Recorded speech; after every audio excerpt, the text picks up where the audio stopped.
আমার বাবার জীবন প্রায় শেষ পর্যায়ে, কিন্তু আমি তার মেয়ে হয়ে সারা জীবন তার কষ্টগুলোই দেখলাম, কখনো সুখ দেখতে পাইনি। বাবাকে আমরা মেয়েরা কখনো ভালো রাখতে পারিনি, হয়তো ভালো রাখার চেষ্টাও করিনি। যেই বাবার বড় ছেলে নেই, সেই বাবা জানে পৃথিবীতে বেঁচে থাকা কতটা কঠিন। যেই বাবার টাকা নেই, সেই বাবা বোঝে পৃথিবীর আপন মানুষগুলো কতটা কঠিন।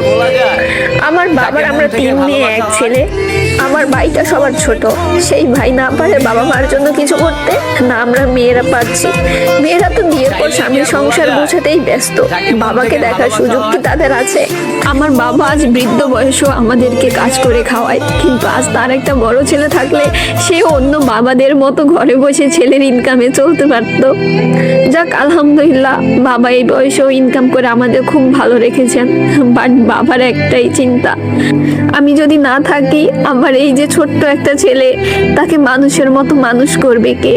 তাকে তো তারা মেরে ফেলবে, কারণ আমার চাচারাও মানুষ না, তারা অমানুষ। আমার বাবার নেই বড় ছেলে, নেই টাকা পয়সা। আমার দাদার দেওয়া কিছু সম্পত্তি ছিল, সেইগুলাও আমার চাচারা জুলুম করে খেতে চায়। এই বয়সে এসেও চাচাদের অত্যাচার, বাবার প্রতি ছোট ভাইকে মেরে ফেলার হুমকি। আমার একটাই কষ্ট, আমার বাবা শেষ বয়সে এসেও একটু সুখ পাইল না। সুখ কি জিনিস আমার বাবা বুঝতেই পারেনি, আমার বাবা সুখ কখনো দেখেনি।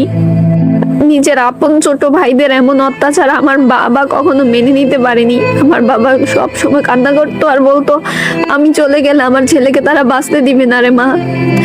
আমরাও